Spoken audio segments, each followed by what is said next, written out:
সারা দেশব্যাপী আজকে বিক্ষোভ এবং প্রতিবাদ সমাবেশ আহ্বান করেছিল। অত্যন্ত দুঃখের বিষয়, নারায়ণ চন্দ্র বিশ্বাস নামে একজন দালাল, নারায়ণ চন্দ্র বিশ্বাস দালাল, চলে যাক নারায়ণ চন্দ্র বিশ্বাস, সে শুধু সংখ্যালঘু সম্প্রদায়কে কেনাবেচা করে। 25 বছরে জেলা ঐক্য পরিষদের সভাপতির পদ ধরে শুধু বাণিজ্য করে আর বাণিজ্য করে। সে আজকে এসে এই কালীগঞ্জে বসে সে তার কিছু সাইকেল নিয়ে সে আমাকে বহিষ্কার করেছে। আমাকে বহিষ্কার করার উদ্দেশ্য হচ্ছে ধর্মীয় সংখ্যালঘুদের এই আন্দোলনকে স্থগিত করে দেওয়া। আজকে আপনাদেরকে দুঃখের সাথে বলতে হয়, তার ঝিনাইদহ সদরে কিন্তু কোন কর্মসূচি নাই। সে অলরেডি বিক্রি হয়ে গেছে। কালীগঞ্জ হচ্ছে ঝিনাইদহ জেলার একমাত্র থানা উপজেলা যেখানে ঐক্য পরিষদের মাধ্যমে আজকের এই প্রতিবাদ সংগ্রাম হচ্ছে।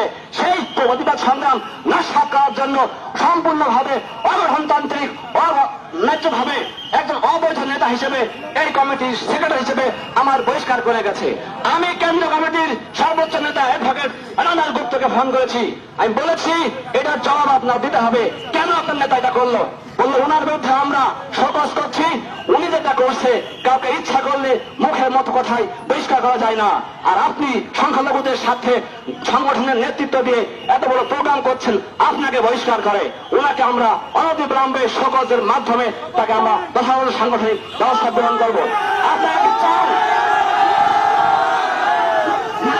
থাকবে না আমরা থাকবো? সেটা বলেন।